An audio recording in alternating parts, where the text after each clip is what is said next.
introducción a la anatomía humana, que ha sido hecho por el anatomista que se denomina el doctor Mendoza, que se llama doctor Mendoza, ¿ya?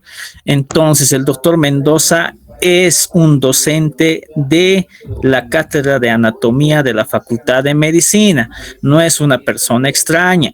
Es uno de los doctores más bonitos que puedas tener. Por eso te lo ha hecho esta introducción bien didáctica, ¿ya? Muy bien. Para entender anatomía, habíamos visto, ¿no? En los que han pasado conmigo en el módulo 1, la definición de anatomía. En ese entonces, nosotros habíamos definido anatomía como una rama de la biología, ¿ya? La anatomía es una rama de la biología. Pero en este caso, en este módulo, te la definen ya no como una rama de la biología, sino te la definen como una ciencia. Primera observación, ciencia, ya no es rama. Ya, entonces obviamente son criterios distintos, ¿no? Los biólogos obviamente son un poquito más ordenados, los anatomistas obviamente son un poquito más idos a la ciencia como tal, o sea, se cierran un poquito, como puedes ver. Dicen que esta es una ciencia empírica, ¿ya? Que nace de la observación. ¿Qué quiere decir? Que prácticamente el estudiar anatomía tiene que ver mucho con la observación, que aunque tú veas, no con que memorices. Ya, como te había dicho, el aprender anatomía tiene que ver con ver. ¿Qué puedes ver acá? Puedes ver varios estudiantes o varios como tal personales de salud, qué sé yo, en este caso estudiantes creo yo, que lo que están haciendo es ver un cadáver. Están viendo un cadáver y prácticamente lo están tocando. Están separando un músculo, están separando una fascia, están apartando el mentón. ¿Para qué? Para ver, para observar. Por eso dicen que anatomía es observar, ¿ya? Muy bien. Anatomía viene del griego que significa anatemnien, ¿ya? Anatemnien. Ya es un término difícil, tal vez, que primera vez lo habrás escuchado. Anatemnien la podemos dividir en dos términos, ana y temnien. Pues ana significa repetición y temnien significa cortar. Por lo tanto, anatomía se definiría como ese arte de cortar y repetir. Ya, cortar y repetir. Como puedes ver acá en la imagen, aquí tenemos un cadáver, el cual prácticamente ha sido diseccionado por todo lado. Mira, han cortado acá, han cortado por todo lado y han vuelto a cortar por todo lado. O sea, prácticamente para aprender anatomía tú tienes que cortar y obviamente tienes que seguir cortando, repetir para encontrar más estructuras como tal. ¿Ya? En latino también se lo puede denominar como disecare, ya que también se lo puede dividir en dos términos, en dis y en secare. Pues dis significa separar y secare significa cortar. Ah, ya, entonces aquí te están diciendo que al término de cortar y repetir se le está añadiendo otro término que es separar. O sea que para ver tienes que separar estructuras, ya tienes que separar para ver lo más profundo de un cuerpo humano. ¿Se ha entendido hasta ahí?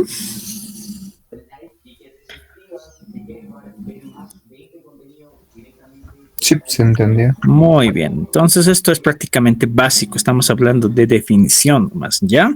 Entonces, como te vuelvo a repetir, en anatomía, en el módulo 2, ya es una ciencia, ya no es una rama de la biología, ¿ya? Muy bien. Bueno, te hablan también un poco de historia, ¿no? Aunque no creas, historia es un punto clave que siempre recomiendo. Algunos se confían diciendo que va a preguntar si historia, hay tantas cosas que nos pueden preguntar. No te confíes, porque tanto en química, física y biología entra una que otra pregunta de historia. No sé si lo hacen ya sea por probarte, por fregarte, qué sé yo, no sé. Eso sí, no sabría decírtelo, pero entra lo que es un poco de historia. Así que te recomiendo nomás que lo leas, ¿ya? Se dice pues que anatomía ha sido descrito ya desde la antigüedad, ¿no es cierto? En Egipto y en otros países como ser Grecia, ya se podía ver a las famosas disecciones en los cuerpos humanos. Ya se realizaban los embalsamamientos, perdón, sí, los embalsamamientos de las momias, se momificaban, ¿no es cierto?, en ese entonces. O sea, prácticamente estos han sido los precursores de la anatomía sin que se dieran cuenta. Ya, Egipto no ha sido el único, también ha venido Grecia y demás, ¿no es cierto? Incluso en el país de Grecia ha surgido el primer anatomista como tal y el cual es considerado como el padre de la medicina, que es el tal Hipócrates, este personaje, Hipócrates, ya es el padre de la medicina. ¿Por qué? Porque gracias a él se ha generado un libro que se denomina De Corpus Hippocraticum, ya que este es su libro, De Corpus Hippocraticum, ya. Entonces, antiguamente en nuestra facultad de medicina teníamos una estatua de este personaje, de Hipócrates, que es el padre de la medicina, pero actualmente ya no lo vas a poder ver porque lo han sacado del atrio. Razones las desconozco y la verdad enoja mucho, ¿ya? Porque han preferido dar más comodidad a los estudiantes y obviamente quitar lo único que teníamos de arte rústico y demás, ¿no es cierto? Pero ahí lo hubieras visto a Hipócrates en todo su esplendor, ¿ya? Entonces Hipócrates es el padre de la medicina como tal, ¿ya? Muy bien. Después aparece otro personaje de nombre Herófilo de Cacedonia, ¿ya? Este está relacionado a una escuela que se llama la Escuela de Alejandría, dice, ¿ya? Este personaje junto a otro compañero, ¿ya?, ha sido uno de los precursores de realizar las primeras disecciones en humanos, ya las primeras disecciones en humanos. En ese entonces, esas disecciones ya eran conocidas como, en este caso, para investigar lo que tiene el cuerpo humano. Eran permitidas, no eran prohibidas. Ya, entonces las disecciones en el cuerpo humano sí eran permitidas en ese entonces, ya. Entonces, gracias a este personaje Herófilo de Calcedonia y a otro personaje, ¿no es cierto?, que igualmente era su compañero, se han llegado a descubrir varias estructuras del cuerpo humano, ya sean estructuras del cerebelo, ya sean las famosas meninges, incluso ya hablaban de la teoría de los 4 humores, ¿no es cierto? La bilis negra, la bilis, la sangre, la flema y demás cositas. Prácticamente gracias a hacer una disección, estos personajes han tenido varios descubrimientos. ¿Cómo te pueden preguntar en el examen respecto a esto? Te pueden preguntar como una pregunta de selección múltiple, diciéndote, uno de los descubrimientos no corresponde a Herófilo de Calcedonia. ¿Qué sé yo? Te nombrarán la teoría de los 4 humores, te nombrarán a la prensa de Herófilo, te mencionarán, qué sé yo, al duodeno. O sea, todo lo que te menciona tu libro son ejemplos de los descubrimientos que ha tenido este personaje. Por lo tanto, lo que te recomiendo para esto es que tú te hagas una pequeña tarjetita anotando solamente los descubrimientos que tiene Herófilo de Calcedonia. ¿Ya? Y eso obviamente pégalo en tu libro y no vas a tener la necesidad de leer todo el libro y demás cositas, sino que solamente vas a ver lo que te puede preguntar y obviamente es lo más difícil que te vas a recordar. ¿Ya? Entonces, ¿cuál es la clave acá? Saber los descubrimientos del Herófilo de Calcedonia. ¿Se ha entendido? Sí, doctor. Muy bien, anotate entonces eso, ya, los descubrimientos, hay varios, ha descubierto lo que es el óvulo, ha descubierto a las meninges, o sea, ha descubierto a los ventrículos.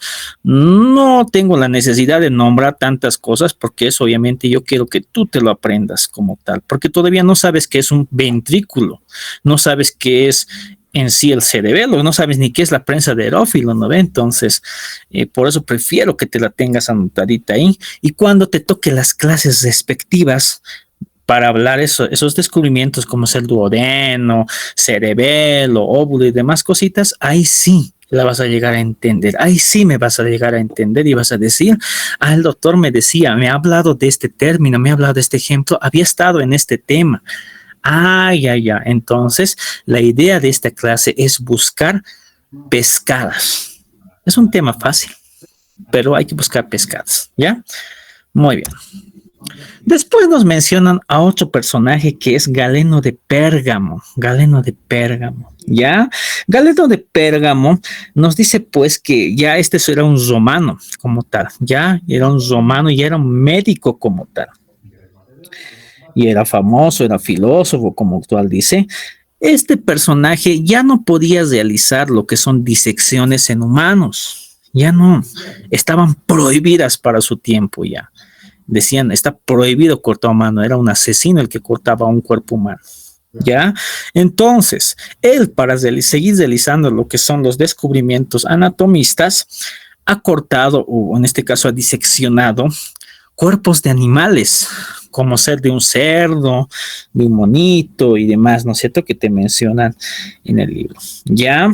Entonces, gracias a esa disección de esos animalitos, él ha llegado a descubrir órganos, o en este caso, sí, órganos como tal y algunas alteraciones que eran similares al cuerpo humano. Ya, pese que el cuerpo de un animal es casi diferente del cuerpo humano, obviamente ha encontrado similitudes que han servido de base para crear la anatomía moderna.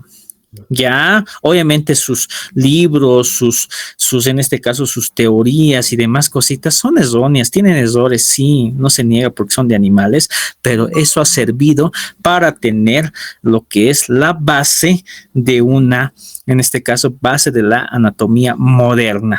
¿Ya? Entonces este personaje ha estado bien nomás, nos ha ayudado bastante.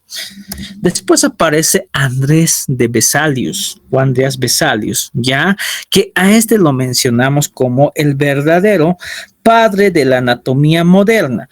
¿Por qué? Porque este Andrés de Vesalius ha utilizado los fundamentos de su predecesor que era Galeno de Pérgamo, y ha llegado a ser considerado como el padre de la anatomía moderna, gracias a los tratados que ha llegado a sacar como tal, que están distribuidos en 7 libros, el libro 1, el libro 2, 3, 4, 5, 6 y 7, ¿ya? Entonces a este se lo considera como el padre de la anatomía moderna y gracias a los tratados que ha llegado a sacar, ¿ya? El libro 1 o tratado 1 trata pues de los huesos y articulaciones. El libro 2 trata específicamente de los músculos. El libro 3 trata del corazón y los vasos sanguíneos. El 4 del sistema nervioso. El 5 de los órganos abdominales. El 6 de los órganos del tórax. Y por último, el 7 del cerebro. Como puedes ver, esto prácticamente habla de 7 libros en ese entonces que hablan de una anatomía casi completa. Por lo tanto, aquí quiero que te des de cuenta que estudiar anatomía no solamente es leer un libro, sino tienes que leer varios libros, porque toda la anatomía no cabe en un libro, no cabe en un librito. Por eso es que tu estudio de anatomía cuando estés en el primer año de tu carrera no va a ser de un libro, sino va a ser de varios libros. Por eso vas a estudiar un año anatomía. Por eso también se aplazan, pues, ¿no vean? Entonces es difícil, es cansador y demás cositas, pero se puede. Ya, si agarras los conceptos desde aquí, te va a ir muy bien allá. ¿Ya? Muy bien. ¿Se ha entendido, no vean? ¿Sí? Sí, Muy bien. Algunos me preguntaban justo en esta parte, ¿qué libro se lleva o qué libro de referencia te piden para estudiar el primer año de medicina? Pues generalmente te piden el libro de Zubier. Como te había dicho, anatomía no se estudia en un libro, sino en varios. El Zubier tiene 4 tomos.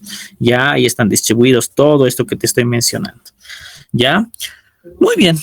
Después, ya haciendo un poquito, ya no hablando tanto de la historia general como tal, sino ya hablamos de la historia de la anatomía y de la medicina como tal. A nivel nacional, y específicamente en La Paz, se dice pues que antes se había creado lo que es la Universidad Menor de La Paz. Ya, ese era un equivalente a las primeras universidades que ha habido en Bolivia, como la universidad, en este caso, San Javier y demás cositas, ¿no? Entonces, se ha querido crear una universidad que tenga casi la misma categoría de esas universidades grandes que había en otros departamentos. Específicamente en La Paz queríamos crear una universidad buena, pero se ha creado la Universidad Menor de La Paz en el año, en este caso, en la presidencia de Andrés de Santa Cruz, ¿ya? Ustedes ya conocen mejor a Andrés de Santa Cruz que yo, ¿ya? Porque han salido recién de colegio, saben muy bien de eso. Pues ese presidente Andrés de Santa Cruz posteriormente ha hecho volver a esa Universidad Menor de La Paz en una universidad mayor, que en este caso sería una Universidad Mayor de La Paz. Acuérdense bien eso, Universidad Mayor de La Paz. Pero como estaban tan agradecidos con este presidente que era Andrés de Santa Cruz, la han llegado a denominar ya no como una Universidad Mayor de La Paz, sino como la Universidad Mayor de San Andrés. ¿Se ha entendido? Eso también te mencionan, ¿ya? Entonces, la Universidad Mayor de San Andrés le debe el nombre de ser mayor al presidente Andrés de Santa Cruz. Andrés de Santa Cruz, ¿ya? Muy bien. Posteriormente, esta universidad ha creado lo que es uno de los primeros colegios médicos como tal y además ha sido considerado como los primeros centros anatomistas, los cuales han sido, en este caso, distribuidos, o en este caso ha sido ubicado, más bien dicho, ese es el término, ubicado en las distintas imágenes que te acabo de mencionar o que te estoy mostrando. Pues te cuento que el primer centro anatomista médico como tal en La Paz estaba ubicado en lo que ahora se conoce como el Colegio Ayacucho. ¿Alguien conoce el Colegio Ayacucho o viene del Colegio Ayacucho? ¿Alguien conoce el Colegio Ayacucho? Hola. No, Hola. doctor. Ya, muy bien. El Colegio Ayacucho está ubicado más o menos por lo que es la Yanacocha, ¿no? Por si cerca de lo que es la Plaza Murillo. Pues te comento que el Colegio Ayacucho era uno de los primeros centros anatomistas médicos que había en La Paz, ¿ya? Posteriormente, ese centro anatomista ya se ha trasladado al Liceo Venezuela. ¿Conocen el Liceo Venezuela? Que está cerca del No, Colegio Ayacucho. Ya. no. El Liceo Venezuela también está cerca a lo que es a la Plaza Murillo. Eso también era también un colegio médico, un colegio anatomista como tal. Ya. Después se ha trasladado al Liceo La Paz, el colegio Liceo La Paz. ¿Y conocen el Liceo La Paz?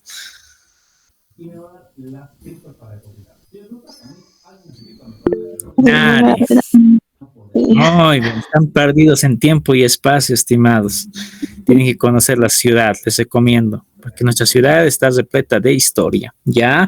Entonces, como puedes ver, los centros anatomistas han viajado por todos estos colegios, ¿ya? Anteriormente en el Colegio Ayacucho, después en el Colegio Venezuela y después en el Liceo La Paz, ¿ya? Hola, ¿alguien ha preguntado algo? Sí. No, doctor. Muy bien. Entonces, estos son los centros anatomistas que había en ese entonces, ya como tal. Actualmente ya no se encuentra ni en el Colegio Ayacucho, ni en el Venezuela, ni en el La Paz. Actualmente lo que es el centro anatomista, que obviamente ya sería en este caso, un pabellón como tal, que se considera como de ciencias morfológicas, ya se encuentra en la Facultad de Medicina, que se encuentra en la Avenida Saavedra, Miraflores, al frente de lo que es el Hospital de Clínicas. Ahí está ahora nuestro centro anatomista, que es el pabellón de morfológicas, ¿ya? Ahí es tu edificio, ahí vas a estar un año, ahí vas a aparecer un año, o te va a gustar y demás cositas, ¿ya? Ahí se encuentra. Después apareció este presidente que era Melgarejo. ¿Alguien conoce a Melgarejo? Hola, hola. ¿Alguien recuerda a este presidente que era Melgarejo? ¿Era un presidente bueno o era un presidente malo? ¿Qué dicen?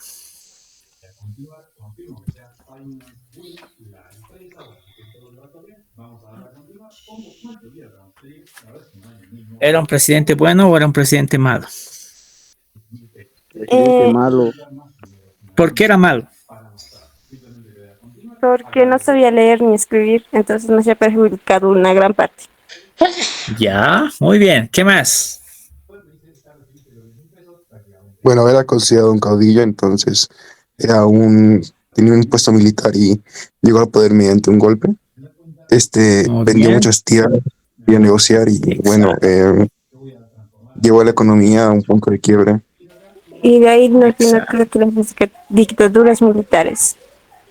Muy bien, era un dictador militar que ha vendido varios territorios de Bolivia. Era un analfabeto, como ustedes lo dicen, ¿no? Ya. Era un mal presidente que ha llegado prácticamente por dictadura y golpe de Estado, ¿no? Pues te cuento que este presidente, a pesar de todo eso que acabas de mencionar, antes ha hecho algo bueno, por lo menos por la salud, ¿no? Pues decía que cuando tú estudies anatomía, él ha exigido que tú estudies anatomía no en un año como es ahora, ¿no? Tu primer año de medicina. Él decía que estudies tu anatomía en el primer año, en el segundo año y en el cuarto año de medicina. O sea, te está diciendo prácticamente, o te estaba diciendo que estudies 3 años netamente anatomía. ¿Por qué? Porque a pesar de todo eso, él consideraba que la anatomía era bien importante, porque no solamente tenemos una anatomía para ver, tenemos que comprender varias funciones de anatomía, tenemos que conocer la anatomía descriptiva, tenemos que conocer la anatomía funcional, tenemos que conocer la anatomía aplicada, que son prácticamente distintas, ¿ya? Eso es lo que ha propuesto. Pero después llega otro presidente, el cual establece que esto de primer, segundo y cuarto año no era tan viable, sino que era muy cansador y muy repetitivo para los médicos que existían en aquel entonces. Entonces, él ha propuesto que la anatomía se mantenga en 3 años, pero que ya no se lleve en primer, segundo y cuarto año, sino que se lleve en el primer, segundo y tercer año de medicina, así que sea corrido, ¿ya? Que sea corrido. Eso es lo que ha dicho este presidente, que no era Melgarejo, sino que era un presidente distinto, ¿ya? A ver, creo que era el presidente Aniceto Arce. Sí, muy bien, Aniceto Arce, ¿ya? Actualmente, esto de estudiar el primer año, segundo año y tercer año ya se ha descartado. Actualmente lo que tenías que estudiar en 3 años se ha reducido a estudiar todo eso en un año, ¿ya? Como te vuelvo a repetir, tenías que haber estudiado anatomía descriptiva, anatomía funcional y anatomía aplicada. Todo eso se ha llegado a redondear en un año. ¿Qué piensan ustedes? ¿Ha sido correcta la decisión de volverla un año de carrera y no así 3 años de carrera en cuanto a anatomía? ¿Qué les parece esto?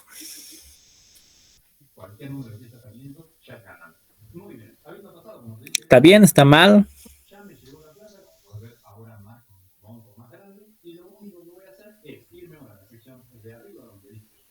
¿Cómo es? ¿O les hubiera gustado estudiar 3 años anatomía?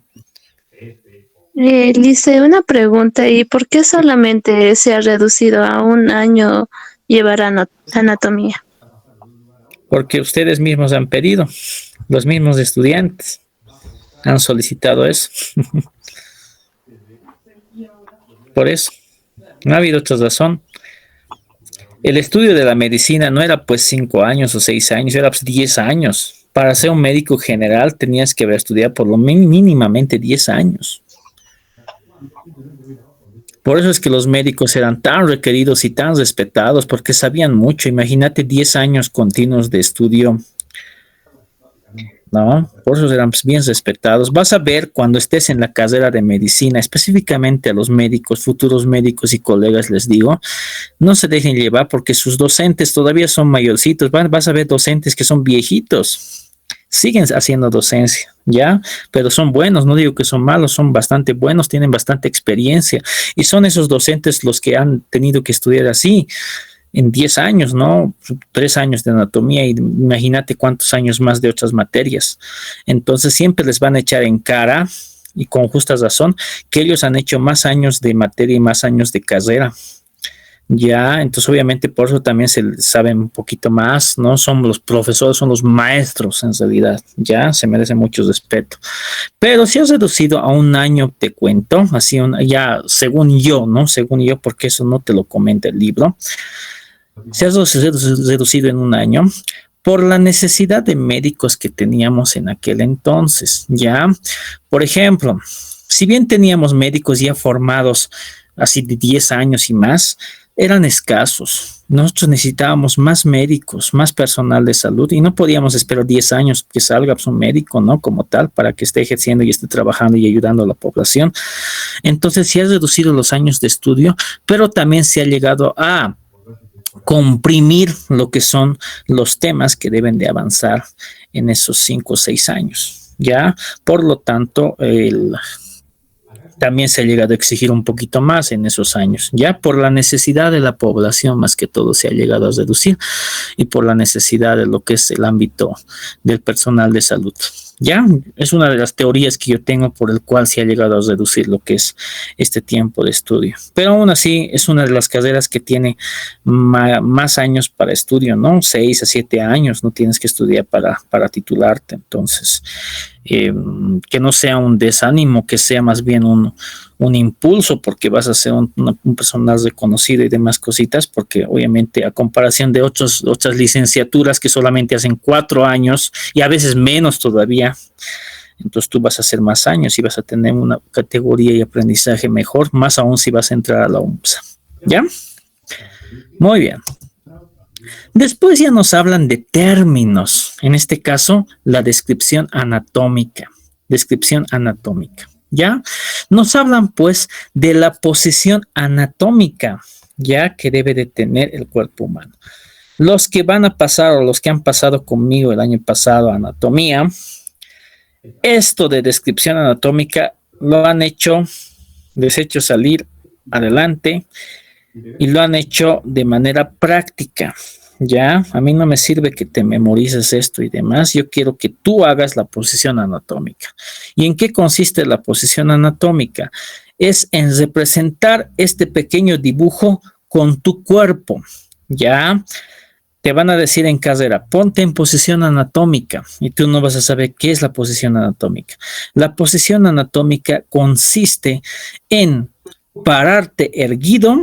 Como puedes ver a esta persona, se para erguida, desplazar tus miembros superiores a los costados, mostrar la palma de la mano hacia adelante, esta es la palma de la mano, tiene que estar hacia adelante, ambas palmas tienen que estar hacia adelante, el cuerpo erguido, recto, las piernas juntas, las piernas tienen que estar unidas, pero tiene que haber una pequeña separación entre las puntas de los dedos de ambos pies, ya aproximadamente de un puño, aquí tiene que haber una separación de un puño aproximadamente. Eso es la posición anatómica, ya. Entonces, la vista tiene que estar mirando al frente, el cuerpo tiene que estar erguido, las palmas tienen que estar mirando hacia adelante, las piernas tienen que estar unidas, y si bien los pies están unidos, los talones estarán unidos, pero las puntas de los pies tienen que estar separados aproximadamente por un puño. ¿Sí entendido? ¿Sí? Sí, doctor. Sí, se entendió. Muy bien, entonces cuando pases clases tienes que representar esto en clases, la posición anatómica. Ese es prácticamente tu boleto de entrada para pasar esta clase, ¿ya? Posición anatómica, posición anatómica, posición anatómica. No me voy a cansar de decirles eso, porque es bien importante, ¿ya? Eso te va a salvar la vida, incluso cuando hagas tu primera práctica de medicina, cuando veas algún cadáver, te va a decir, ponga en posición anatómica al cadáver, y vos no vas a saber, entonces tienes que saber esto, y porque si no sabes, te botan, así de simple. Anatomía es así, ¿ya? Después te hablan de los planos del cuerpo humano. Ya estamos hablando un poquito más de términos, ¿ya? Te hablan de un plano.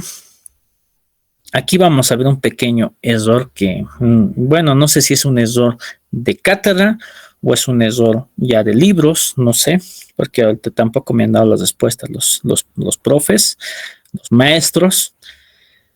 Pues te mencionan, en primer lugar, al plano medio. Plano medio. Ya, el plano medio. Vamos a comenzar hablando del plano medio. ¿En qué consiste el plano medio? Consiste en aquella separación a través de un trazo de línea que parte a la persona como tal o al cuerpo humano en dos segmentos iguales. Es ese pequeño plano que parte a la persona en dos segmentos iguales. En este caso, un segmento derecho y un segmento izquierdo. Ojo, que al hablar de plano medio, estamos diciendo que esa línea está cayendo justo en el segmento medial o medio como tal, o en el eje, podríamos decir, del cuerpo humano. Cae prácticamente justo en el eje del cuerpo humano. No cae aquí, no cae aquí, cae en el medio. Por eso se llama plano medio.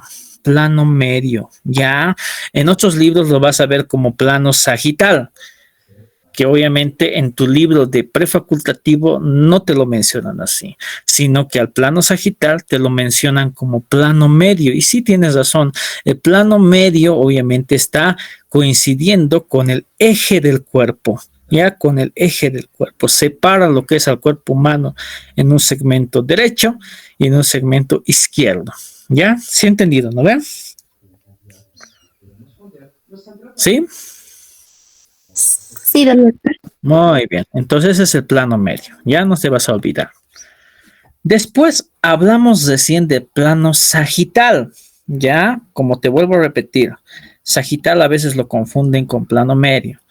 El plano sagital dice que igualmente se basa en una línea que separa al cuerpo humano en derecho e izquierdo, pero esa línea ya no cae en el medio, sino cae prácticamente a los costados. Puede estar acá, igual puede estar separando en derecho e izquierdo, o puede caer acá. Ya es una línea que prácticamente separa en derecho e izquierdo. Cuando esta está a la derecha del plano medio, se la considera como plano parasagital derecho. Parasagital derecho. Cuando esta línea que está partiendo al cuerpo humano en derecho e izquierdo está al lado derecho del plano medio, se denomina como plano parasagital derecho, porque está en el lado derecho. Cuando encontremos una línea que esté al otro extremo, en este caso al lado izquierdo del plano medio, o sea que sea una línea que también esté separando al cuerpo humano en derecho e izquierdo, se lo denomina como plano parasagital izquierdo.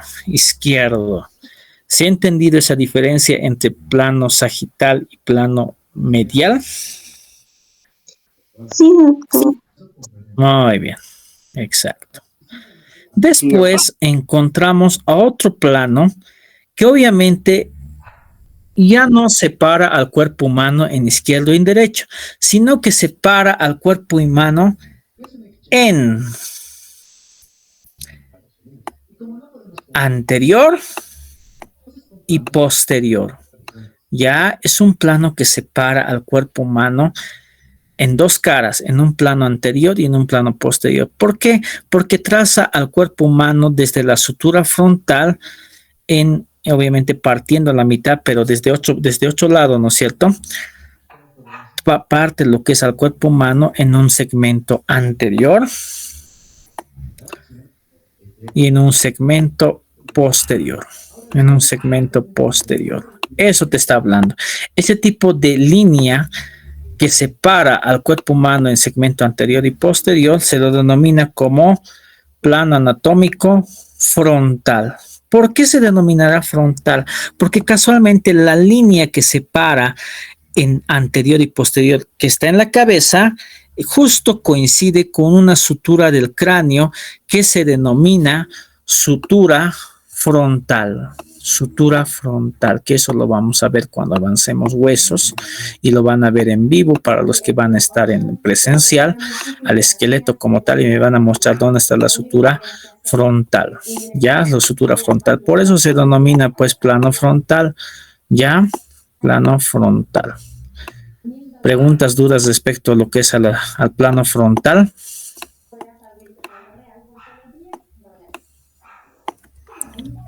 Nada, muy bien.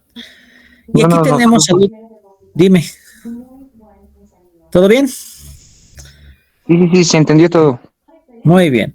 Después tenemos otro plano que separa al cuerpo humano, ya no en izquierdo o derecho, ni tampoco en anterior y posterior, sino que puedes ver que este plano ya es perpendicular a ambos ejes, porque estos ejes estaban yendo más o menos en un ámbito vertical, ¿no ve? Vertical, en ambos estaban cortando al cuerpo humano de manera vertical, ¿no ve? Pero este otro plano ya no lo corta de manera vertical, sino lo corta de manera horizontal. Y por lo tanto, al ser horizontal, hace pues que coincida con los otros planos y forme un segmento perpendicular. ¿Qué quiere decir perpendicular? Que se relaciona con los otros planos y es perpendicular a los otros planos porque de acuerdo a los cortes puede generar lo que es un ángulo de 90 grados. Lo mismo acá. Con el otro plano, este corte horizontal puede generar un ángulo de 90 grados. Por eso se denomina, o por eso se dice que el plano horizontal o transversal, que en este caso es el nombre correcto, es perpendicular a los otros planos, que en este caso sería el plano frontal y al plano medial y sagital. Es perpendicular porque forma un ángulo de 90 grados. ¿Se ha entendido eso, no ve? Sí, doctor. Muy bien. Entonces, este plano transversal u horizontal separa al cuerpo humano en un segmento superior y en un segmento inferior. ¿Ya? Inferior. El segmento superior lo denominan como craneal. ¿Por qué? Porque hace referencia pues al cráneo. El cráneo se encuentra en el segmento superior, por eso se llama segmento craneal, ¿ya? O superior si quieres también. Y el segmento inferior también se lo denomina como caudal. ¿Por qué se llamará caudal? Porque caudal hace referencia a una terminación, hace referencia a un segmento distal, ¿ya? Por ejemplo, nosotros, más o menos, caudal tiene relación, en anatomía tiene relación al término de cola, más o menos, ¿ya? Nosotros tenemos una colita aquí atrás, que sería la cauda equina, que es el punto donde termina la columna vertebral, ¿ya? Más o menos a eso hace referencia con el término de caudal, con un término distal o más o menos alejado o inferior. Ya eso significa caudal. Craneal hace referencia más que todo al cráneo porque en el segmento superior está el cráneo. Caudal hace referencia más que todo a la cola equina que se encuentra en el segmento inferior, que sería el segmento terminal de la columna vertebral. ¿Se ha entendido?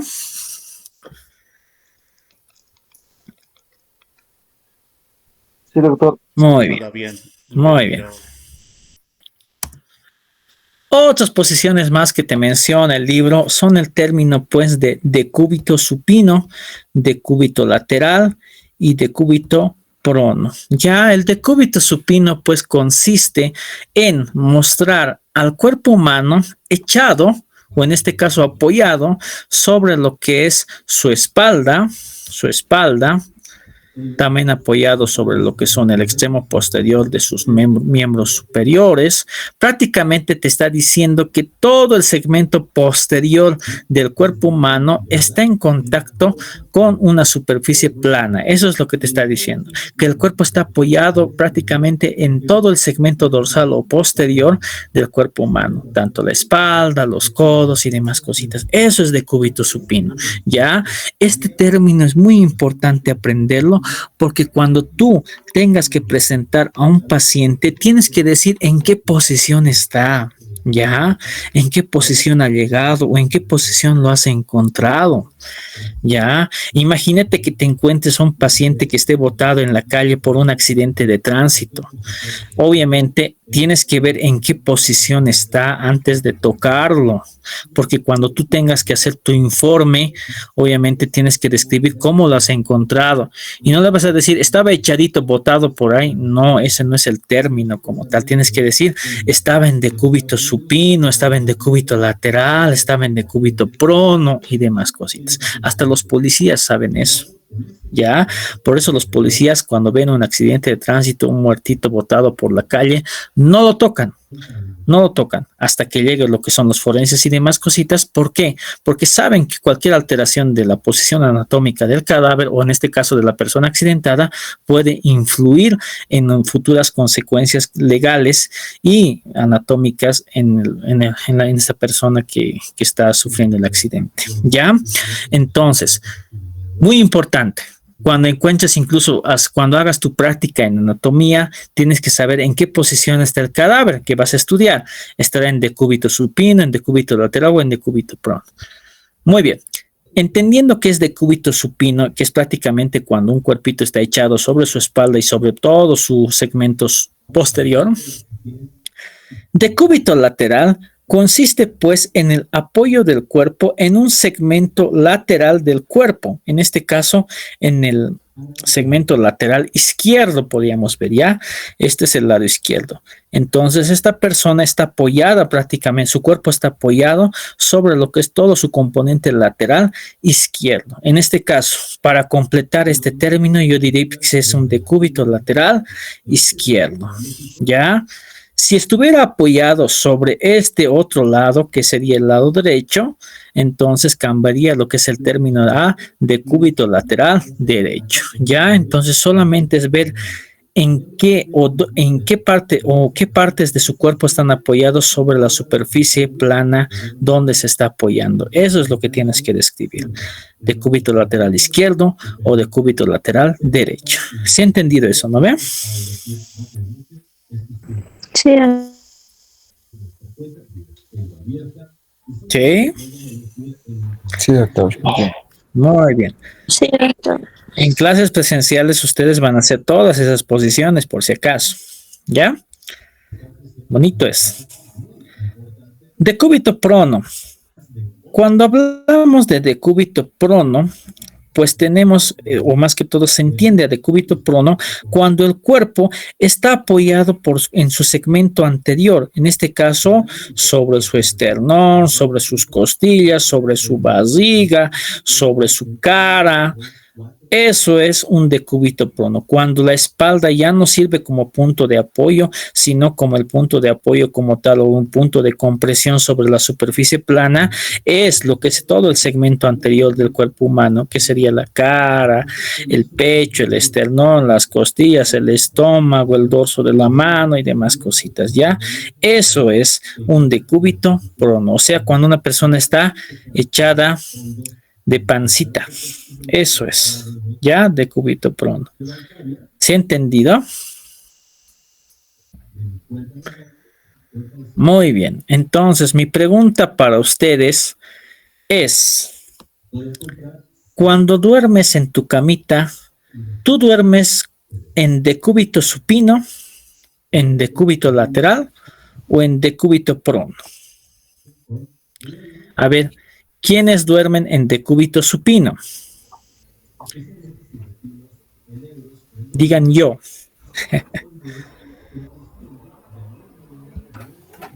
¿Cómo dijo, doctor? ¿Nadie? ¿Quiénes duermen en esta posición de decúbito supino o decúbito lateral o decúbito prono? Vamos a comenzar con decúbito supino. ¿Quiénes duermen en posición decúbito supino?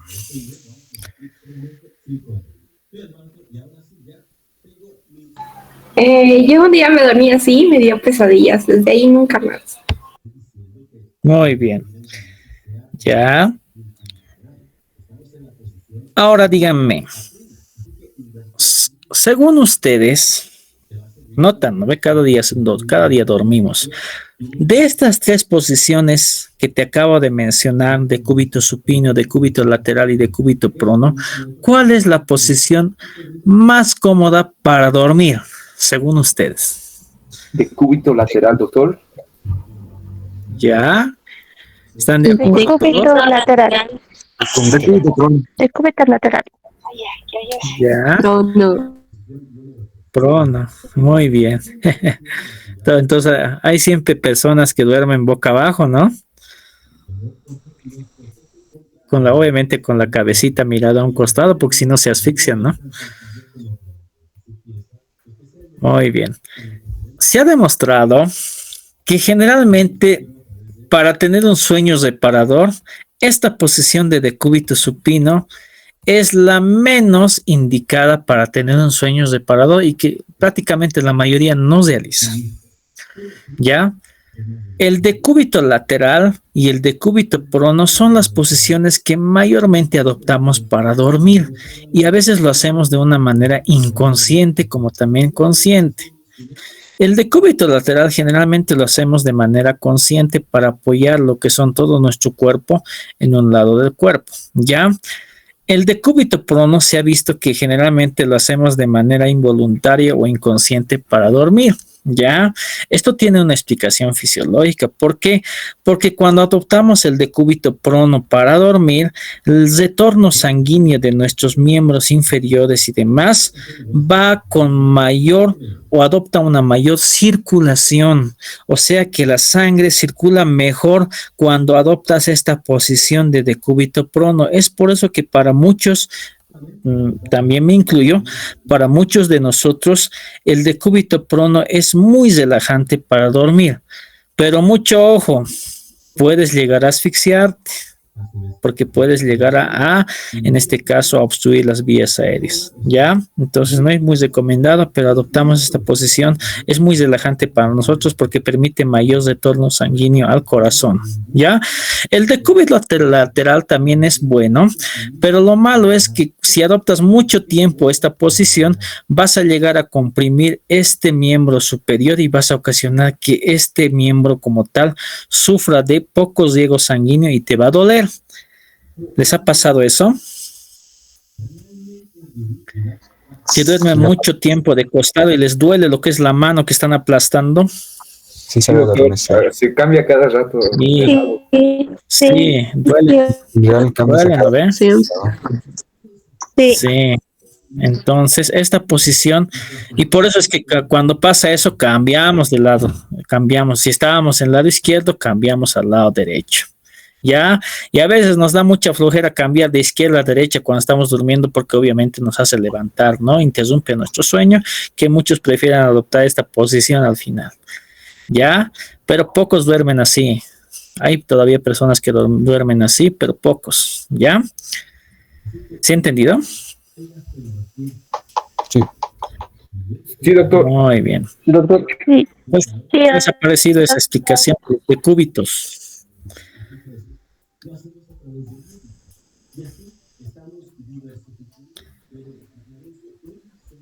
¿Les ha parecido bonito? ¿Les ha parecido aplicativo? ¿Les ha parecido interesante o ya sabían? Interesante, doctor, interesante. Interesante saber cómo dormir. Muy bien, ¿ve? ¿Ya? Muy Entonces, el primer libro que ustedes tienen que estudiar es su propio cuerpo. Es su propio cuerpo. Ya, ese es su libro, que está todos los días con ustedes. Ya, es su propio cuerpo. Ya, muy bien. Después te aparecen otros conceptos anatómicos como ser profundo, superficial, ipsilateral, homolateral, contralateral y demás, bla, bla, bla, bla. Ya, Cada uno de estos términos tiene que ver con la distancia que adopta un determinado segmento del cuerpo humano respecto a la línea media. Ya, como habíamos dicho, la línea media está acá, ¿no ve? Está prácticamente unida al eje del cuerpo humano. Ya, esa es la línea media. Vean que si yo tomo a este segmento del cuerpo, que es la palma de la mano, y esta es la línea media, pregunta, ¿este segmento está cercano o alejado a la línea media?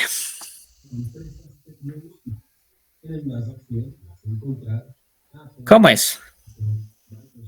¿Está cercano está cercano o alejado a esta línea media?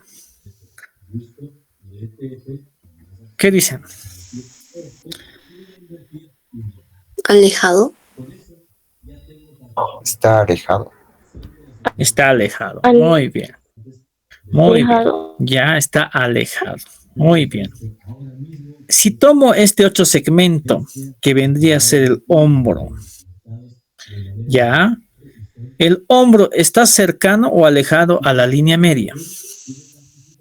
Cercano. Cercado. Está más Muy bien. Por lo tanto, cuando está cercano a la línea media, a eso se lo conoce como proximal. Cercano. Proximal. Ya cuando está cercano a la línea media, en este caso sería el hombro, ¿no ve? Eso se llama proximal. Cuando está alejado de la línea media, como es en este caso la palma de la mano, ya no se lo considera proximal, sino se considera distal. Distal. ¿Se ha entendido? Sí, doc. La diferencia entre distal y proximal. Muy bien, entonces, si te pregunto, ¿el hombro es proximal a la línea media? Sí. ¿La mano es proximal a la línea media? No, porque en este caso la posición que está adoptando esta persona está alejada de la línea media. ¿Ya? Muy bien. Ahora vamos a ver otro término.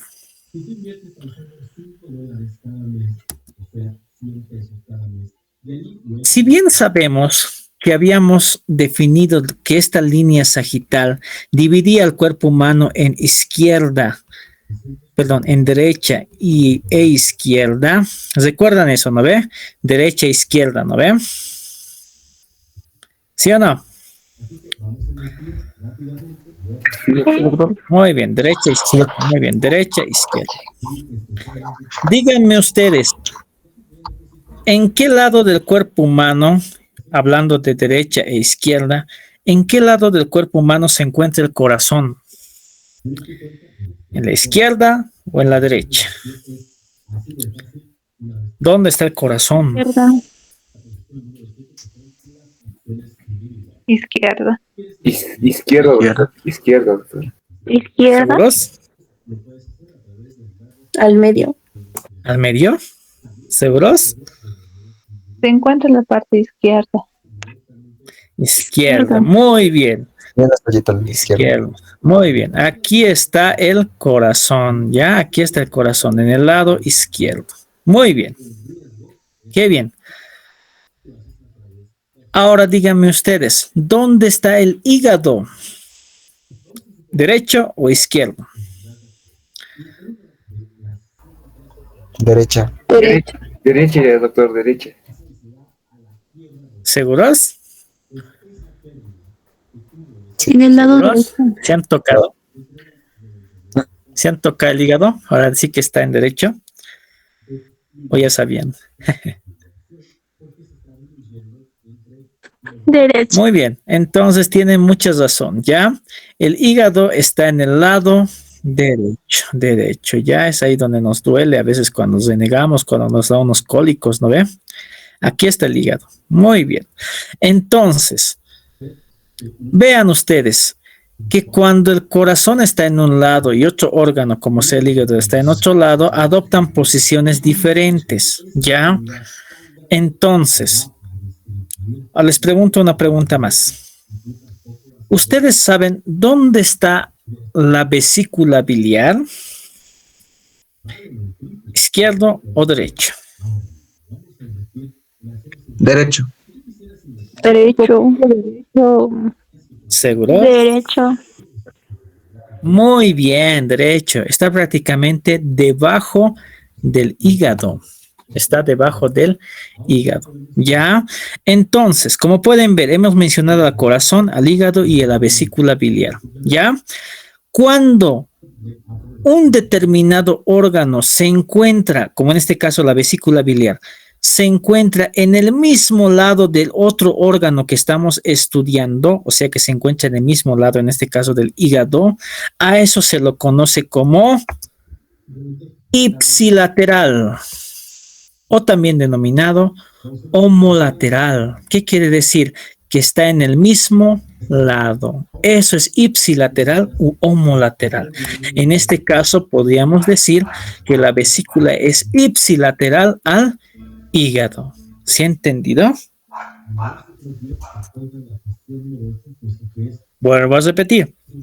Cuando un órgano está en el mismo lado de otro órgano que estamos estudiando, a eso se lo conoce como ipsilateral u homolateral, o sea que está en el mismo lado del órgano que estamos estudiando. En este caso será un lado derecho. Eso se lo conoce como ipsilateral, ¿ya? U homolateral. Pero, si decimos o relacionamos a la vesícula con el corazón, ¿seguirá siendo ipsilateral? No, doctor. No, ¿por qué? Porque el corazón está en otro lado, ya no está en el lado derecho, el corazón está en el lado izquierdo, por lo tanto la vesícula está en un lado contrario al corazón, no está en el mismo lado. Por lo tanto, cuando veamos ese tipo de relación donde la vesícula, en este caso como ejemplo, está en otro lado respecto a otro órgano, que en este caso sería el corazón, a eso se lo conoce como contralateral. Contralateral. Por lo tanto, nuestra descripción anatómica tendrá que ser o tendrá que decir que la vesícula es contralateral al corazón o el corazón es contralateral a la vesícula. ¿Se ha entendido? Sí, doctor, se entendió.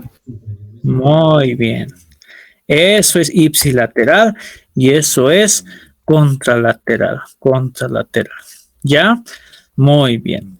Después te habla del concepto profundo y superficial. ¿Qué quiere decir profundo y superficial? Fácil. Pues te pueden decir, te pueden hablar en este caso, a ver, de un órgano interno, qué sé yo, puede ser el estómago. Aquí está el estómago, ¿ya? Y también te pueden hablar, qué sé yo, de una, a ver, de una quemadura que está justo en el antebrazo del brazo, ¿ya? Cuando te hablan de un órgano interno, te hacen referencia a un plano profundo. ¿Por qué? Porque el estómago no está superficial, el estómago no está a la vista, sino el estómago está dentro del abdomen. Por lo tanto, adopta un término o una posición profunda, profunda. Pero si te hablan de una quemadura, ¿vas a encontrar una quemadura profunda? No, porque generalmente las quemaduras son superficiales. Una cosa es que avance a otros planos anatómicos y es otra historia, pero generalmente la quemadura es superficial, no lo vamos a encontrar dentro del estómago, ¿no ven? Entonces, cuando veamos algo, como su nombre lo indica, superficial, que esté abarcando lo que son segmentos superficiales o cutáneos como tal, como ser la piel, a eso lo denominamos como superficial. Cuando veamos que esté adoptando segmentos interiores como tal, como ser el abdomen, a eso lo denominamos como profundo. ¿Ya? ¿Se ha entendido? Sí, doctor. Muy bien. Entonces, si me han entendido, ¿los labios son superficiales o son profundos? Los labios. Superficiales, doctor. Superficial. Superficiales. Muy bien. Muy bien. ¿La vejiga es superficial o es profunda? Profunda. Profundo, doctor. Profunda. Muy bien. ¿El pulmón derecho es superficial o es profundo? Profundo. Profundo. Profundo. Muy bien. ¿Las cejas son profundas o superficiales? Superficial. Superficiales. Superficiales. Muy bien, ves que eso estaba fácil, ¿no? Entonces eso es el término de profundo y superficial, ¿ya? Y todo lo que se acerque al plano medio, aparte de ser proximal, en este caso, por ejemplo, todo lo que esté cerca al plano medio, qué sé yo, como ser las glándulas mamarias y demás cositas, se lo va a considerar como medial al plano medio. Eso es lo que te está mencionando, medial, ¿ya? Muy bien. ¿Alguna duda? Consulta.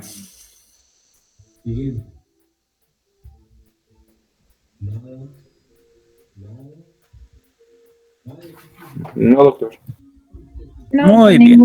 Y así vas a encontrar muchos más términos como ser lateral, intermedio, anterior, posterior, superior o craneal, inferior o caudal. Superior o craneal ya habíamos comentado, ¿no ve? Todo lo que esté arriba del plano transversal se lo considera como superior o craneal. Todo lo que esté por abajo de la línea transversal se lo denomina inferior o caudal. Es esto prácticamente lo que te he dicho, ¿no ve? Craneal o caudal. Por ejemplo, ¿los piecitos son caudales o son craneales? Son caudales, doctor. Caudales, Muy bien, son caudal.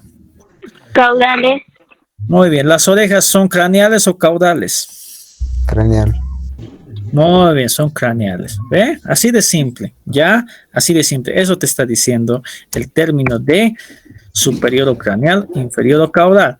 Anterior o posterior igualmente tiene que ver con el plano coronal. Por ejemplo, aquí estamos con anterior y posterior. ¿Ya? Tiene que ver con el plano coronal. ¿La nariz es anterior o es posterior? Anterior. Anterior. Muy bien. ¿Los glúteos son anteriores o posteriores? Posterior. Glúteos. Posterior. posteriores. Posterior. Es anterior. ¿Anteriores o posteriores? Posterior. Glúteos. Posterior. Posteriores. ¿Qué son los glúteos?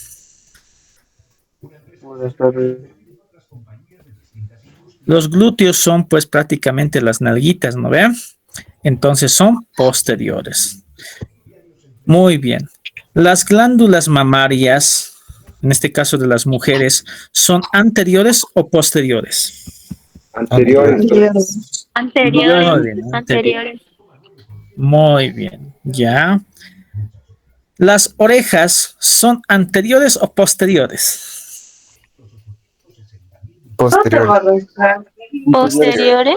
Posteriores. Posteriores, muy bien, son Posteriores. posteriores. ¿Por qué? Porque prácticamente están cerca de la línea que está separando lo que es el plano frontal. Y en este caso se van más al lado posterior. Muy bien. ¿Se ha entendido entonces el término de anterior y posterior? Sí. Sí. Muy bien. Ya, ahora nos falta el término intermedio. O sea que está en medio de, eso te está hablando. Ya. Cuando te hablan del término intermedio, te está diciendo que está en medio de algo. Ya, el ejemplo más claro que te puedo dar es el ombligo. El ombliguito. El ombliguito pues es intermedio entre lo que son ambos planos del abdomen, tanto el derecho como el izquierdo. Es un intermedio. Ya, en el libro también te menciona la pubis también, ¿no? Que es un intermedio entre lo que son el hueso, los huesos ilíacos y demás cositas. Otros también te mencionan al esternón. El hueso del esternón está acá, justo en el medio de la parrilla costal. Es un intermedio entre ambas costillas, en este caso las costillas derechas y las costillas izquierdas. Eso significa intermedio, que está en medio de algo, en medio de algo. ¿Ya? Eso te dice intermedio. ¿Ya? Muy bien. ¿Preguntas, dudas hasta ahí? Ninguna, doctor. Muy bien. Espero que la clase haya sido productiva. Por hoy vamos a concluir ahí porque estamos siendo prácticamente superficiales y demostrativos. Ya les invito nuevamente lo que son a las clases magistrales en las cuales vamos a seguir avanzando muchos más términos como será abducción, aducción, pronación y demás cositas que presencialmente a mí me encanta hacerlas porque estos lo hacen de manera práctica. Ustedes hacen abducción, supinación y demás cositas y se les queda mejor, ¿ya? Pero habitualmente, obviamente, tenemos que utilizar lo que son los dibujos. Esa sería la clase de hoy. No sé si hay alguna pregunta más respecto al tema que hemos avanzado.